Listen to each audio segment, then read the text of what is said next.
Hello, ladies and gentlemen. Hey, Kamaru. Thanks for the time today. How are you doing? Wait, John, you didn't get the first question? Come on. He's doing video right now, so he's past the reins. Okay. I like that jacket. Where'd that one come from? Oh, this is me right here. You know, Usman84kg.com. Go ahead, click the link. Get you a jacket. Nice new one. We're going big time now. You're starting your own clothing line? Yeah, of course. You got to start at something. I can't get punched in the face forever. There you go. Obviously, this is a rematch people have wanted to see for a long time. It's been almost 2 years. How much do you think you've evolved since the first fight? Do you think you've I know you said you've lapped the division, but do you feel like you've lapped Colby in terms of skills? Yeah, I mean, I'm just in a place to where I understand what I do. I understand where I'm at. You know, early on in my career, it was like, oh, you live and fight. Literally, you're living fight to fight. So it's like, I got to survive. I got to win. I got to win. I'm in a position now to where it's, you know, I just want to perform the best that I can. I want to continue to have these legendary performances because, you know, I have a lot less to go than where I've come from. So want to make them memorable so my daughter and my kids can look back one day and say, wow, Daddy, you did that, you know. So that's really what I care about right now. And just this night, I mean, the teammates, obviously Justin and Rose, can you give us some insight into what the training for this has been like, and obviously you being the one that's going to look to try to close the show for the team? Oh, it's been phenomenal. I think in Jacksonville, the last fight I fought, it was great. I wanted Rose on that card as well, and you know we were able to make it happen, and obviously you saw what we produced that night. But we felt a little incomplete. Yes, Justin was there, so it definitely helped us feel better. But we felt a little incomplete because we didn't get to watch that madman throw down.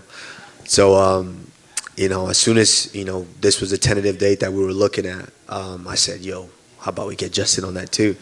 And, of course, our wonderful manager, Ali Abdelaziz, was able to try to make that happen for us. And for you guys, it's going to be a treat as well. And you're never short on confidence as it was, but to do what you did to Jorge Masvidal in the last fight, what did that do to just your self-belief and just, you know, not only knowing what you can do, but seeing it put into practice? A lot of this is manifestation and the work that I've put in. You know, you put in a lot of work for years, like, and I say it, and I know I say it, and it's kind of hard for people to imagine, but you know, I was putting in work when I didn't know what the hell I was doing. I was putting in work just to work, hoping that one day it's going to turn into something.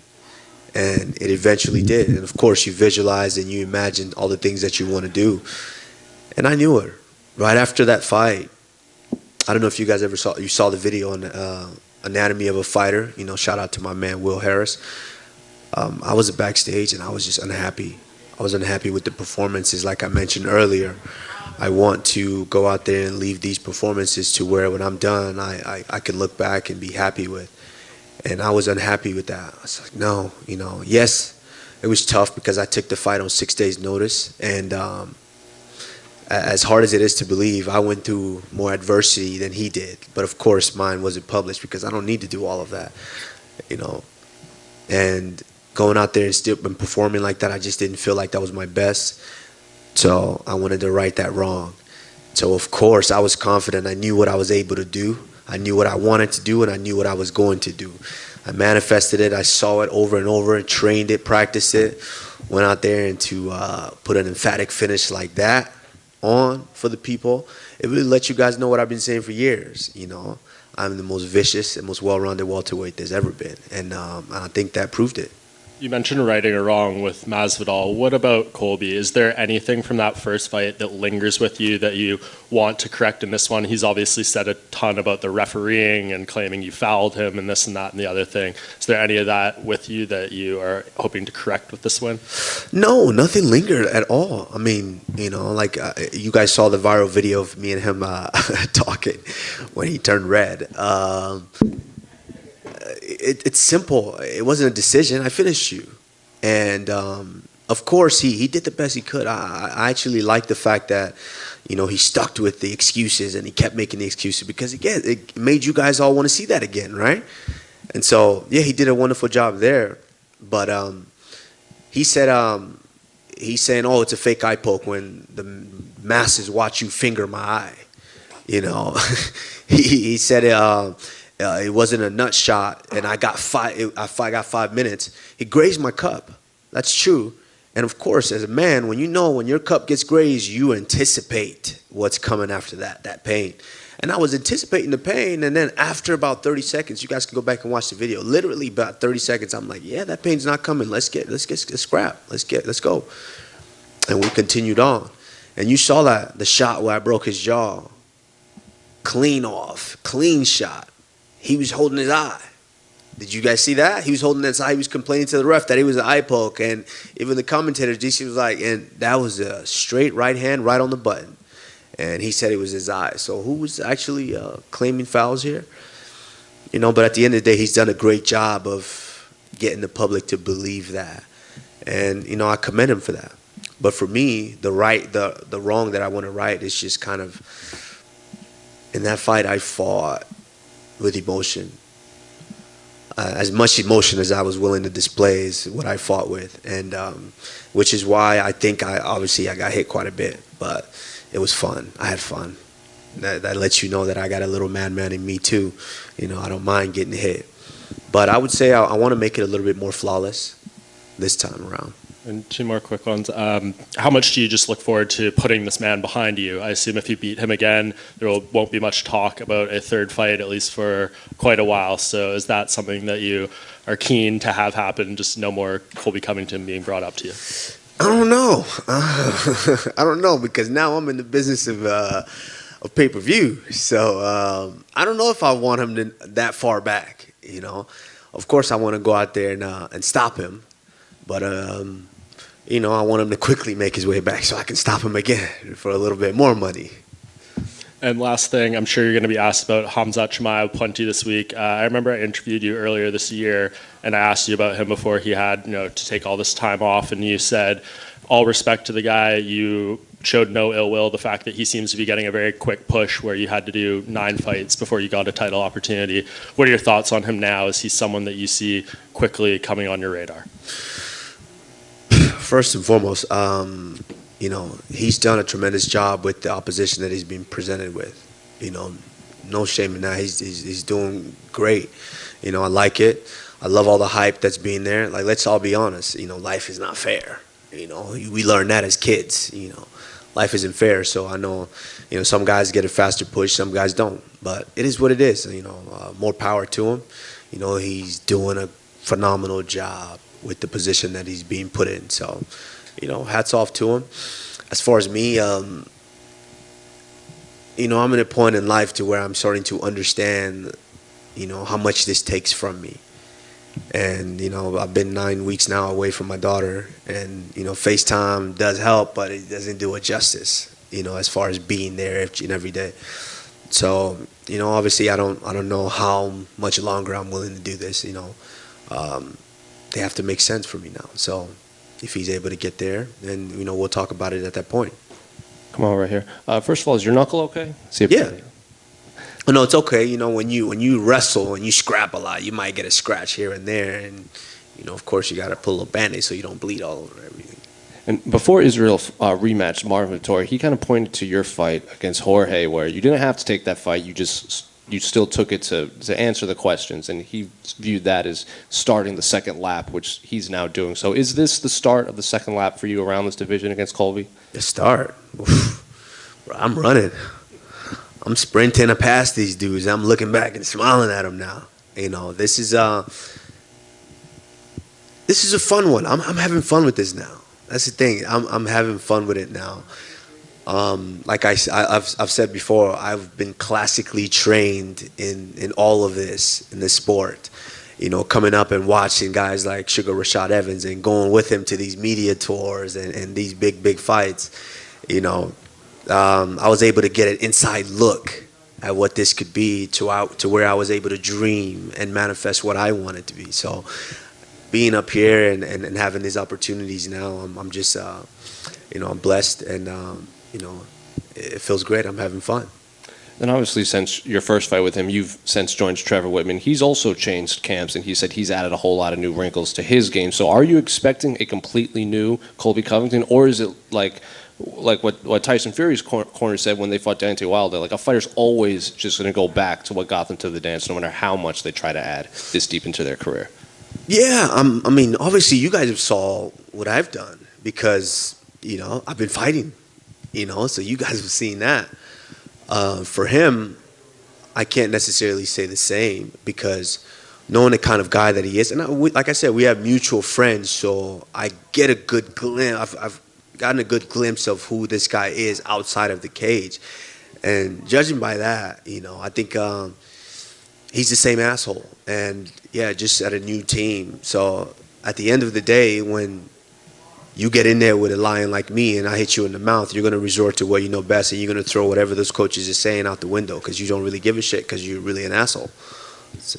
And finally, Michael Chandler was in here earlier, and he jokingly called you a narc. And then he obviously he was joking. He said he still considers you a good friend.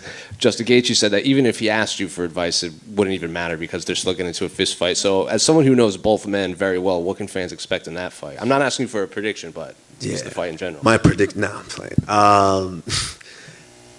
No, Michael Chandler's a very, very good fighter, explosive fighter. It's one of the reasons me and him kind of bonded while he came down to H Kickboxing a few years back is the fact that we like to work, we like to train smart, and we like to train hard and often. And so me and him gravitated towards one another. And so yeah, I was able to get a good glimpse of who he is as a competitor, and excellent fighter. Very good, hard-nosed fighter. It's so funny how similar these guys are. Justin's just a savage, really. The only word to describe him. This is a guy that kind of loves fighting. I'm being honest with you guys. I don't necessarily love fighting. I love to compete, but this guy just loves what he does. He eats, sleeps, and breathes this. So you guys can expect just the fireworks. And this is one of those fights to where if both of these men are standing after that third round, you could tell that they're just nuts, just madmen. They could definitely take a shot. Kamaru, we mentioned Hamzat here, and you said you haven't got long left in this career. When people start bringing up names like him to you, is there a feeling of like, a champion's work is never done? Like you get rid of one guy and there's already the next guy ahead of you. I mean, that's how it is. Like, come on. After I get done with the fight, what did you guys do last time?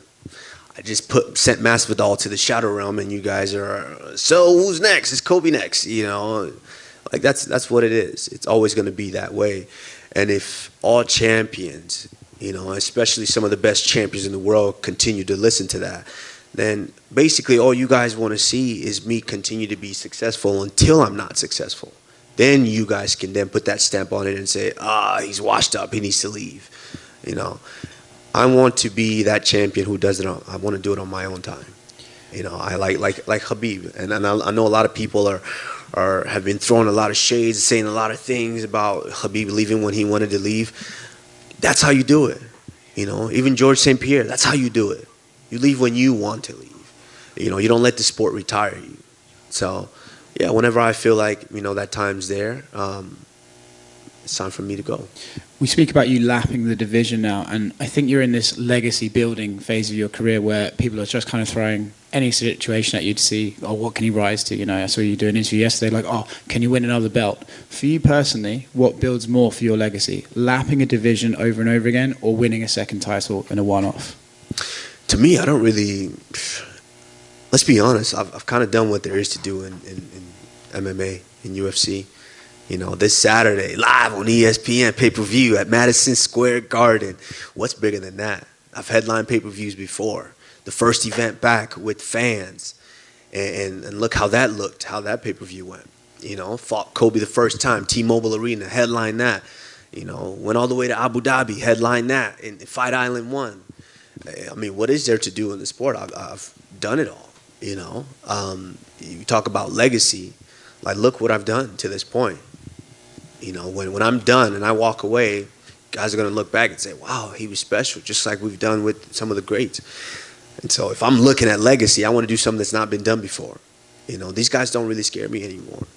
I mean, of course, there is the fear of myself and not, you know, competing and not looking the way that I want to look.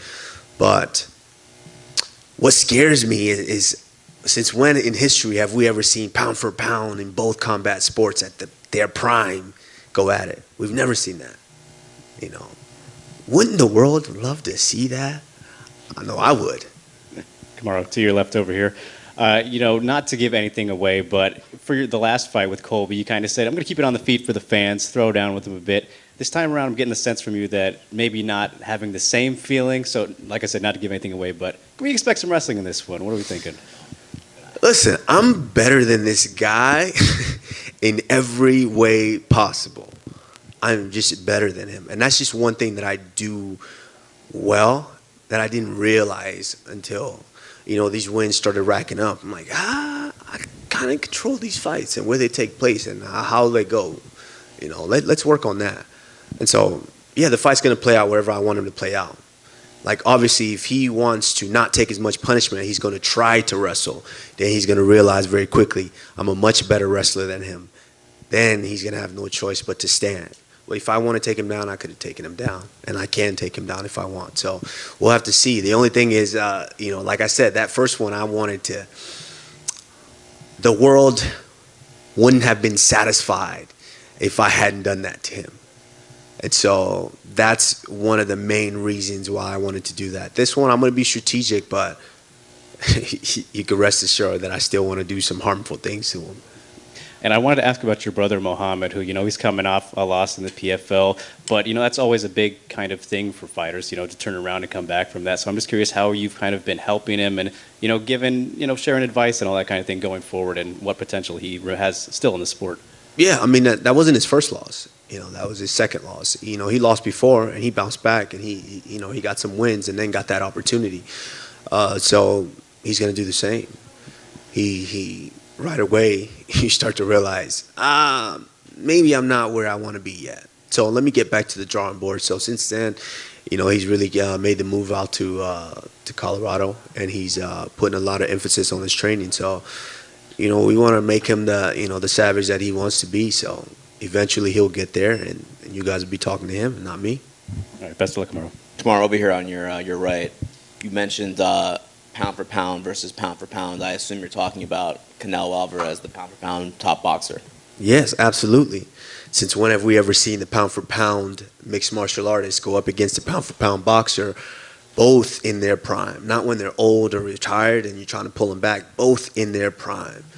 I think that's something that I think the biggest ever in history. And that's what I'm looking to do. That's something that scares me. That's something that gets me up in the morning. That's something that I might risk leaving my daughter for another 12 weeks for. So, we'll see. That's something that I'm looking at. And, God willing, this Saturday we do what we need to do, then why not? Will you actively try to make that fight happen if you beat Colby on Saturday? I mean, yeah, pound for pound mixed martial artist in the world versus pound for pound boxer in the world, promoted by the pound for pound Dana White. Why not? Why not? Why not?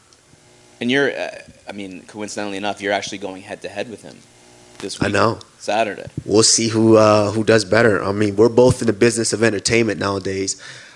He's going to entertain on the same night. So are we. We'll see who does better numbers, and then we're gonna sit there and we'll have a discussion with the pound for pound best promoter in the game, Dana White, and we'll try to make something happen. Have you spoken to Dana about this? Have you expressed this wish to him? Yeah, Dana's hearing about it now. I guarantee you, he's hearing about it now, and that's one thing that I love about Dana is if it makes money, makes sense. So hopefully we have that conversation. Who wins that fight? You or Canelo? And you talk about boxing too, right? In boxing, yeah, absolutely. Yeah. I mean, come on now. He wouldn't dare come in here. Let's be honest. That's the thing is we have to pursue these guys because we're willing to take that risk. I don't know if they're willing to pursue us. So let's be honest. That, like I said, there's a reason that scares me. That scares me because, he's a master at his craft. And he's used to these boxers. He's used to the boxing speed and the boxing, movements and things like that. We're different. Sometimes different could be good. what's wrong with giving him a different look?